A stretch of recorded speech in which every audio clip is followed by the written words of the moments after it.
Hello there, I'm Maya, your AI training partner. Welcome to this module of SOAR. Here we'll learn about our corporate values and culture. By the end of this module, you'll know all about our SOAR values, what they are, why are they relevant, and how we can live by them in our work life. You'll also learn about the enabling and limiting behaviors of each of our SOAR values. So what are we waiting for? Let's get started.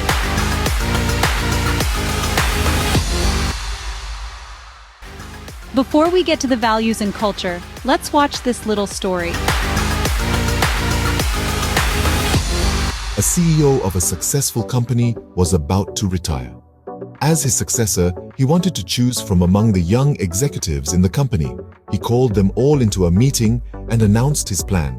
He gave each of them a seed with the directions to plant and care for it for an entire year, at the end of which he would pick the next CEO by judging how the plant had grown. One of those young executives who were excited to hear the plan was a man named Bill.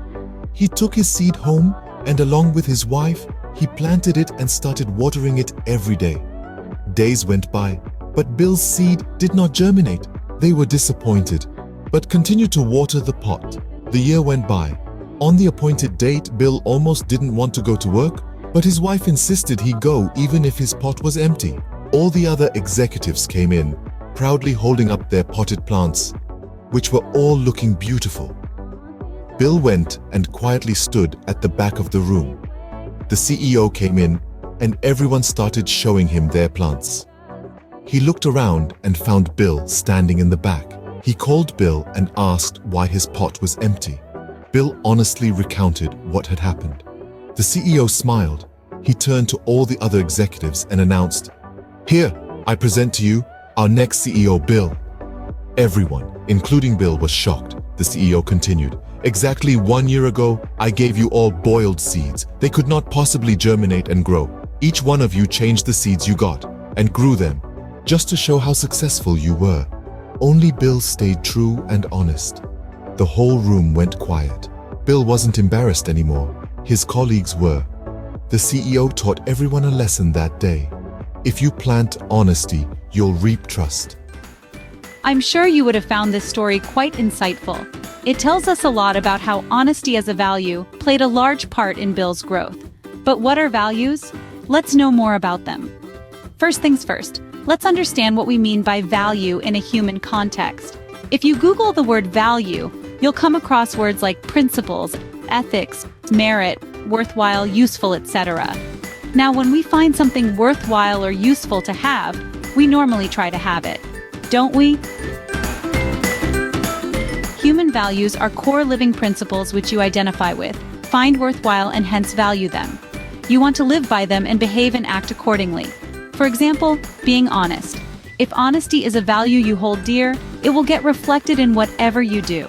Honesty will guide you in making choices in your life. When that happens, the value itself starts to identify you. Everyone on the outside see you as someone who is honest, and honesty becomes your identity. So you first identify with something as a value, and then the value becomes your identity. That's how people start relating to you. This also means that a person who has honesty as a core value will produce different results than a person who perhaps does not have this as a core value. Your values act as your moral compass that shapes the choices you make in life and the outcomes you produce. Just as we saw in the story, Bill could have made a choice of changing the seed, just like his colleagues. But his actions and behaviors were guided by honesty, his value, and the outcome of that was quite different from those of the others, wasn't it? It is the same thing with organizations, too. Corporate values are those core principles which guide everyone's behavior to produce the desired organizational results. Values are important because no results can be created which are not aligned to or driven by the values. When a group of people within an organization collectively identify themselves with a certain set of values that we call corporate values and start living by them over a period of time, it becomes the company culture. So in essence, values drive behaviors and actions which produce results and outcomes. This, sustained over a period of time, becomes the organizational culture that drives future results. For example, if a company has customer centricity as a core value, Its employees will reflect it in each and every aspect of its working, both internal and external. As a result, people outside will start identifying that company as a customer-centric company. That's how vitally important Sagility's values are and why we must know and imbibe them. They're the heart and soul of our business and also our identity.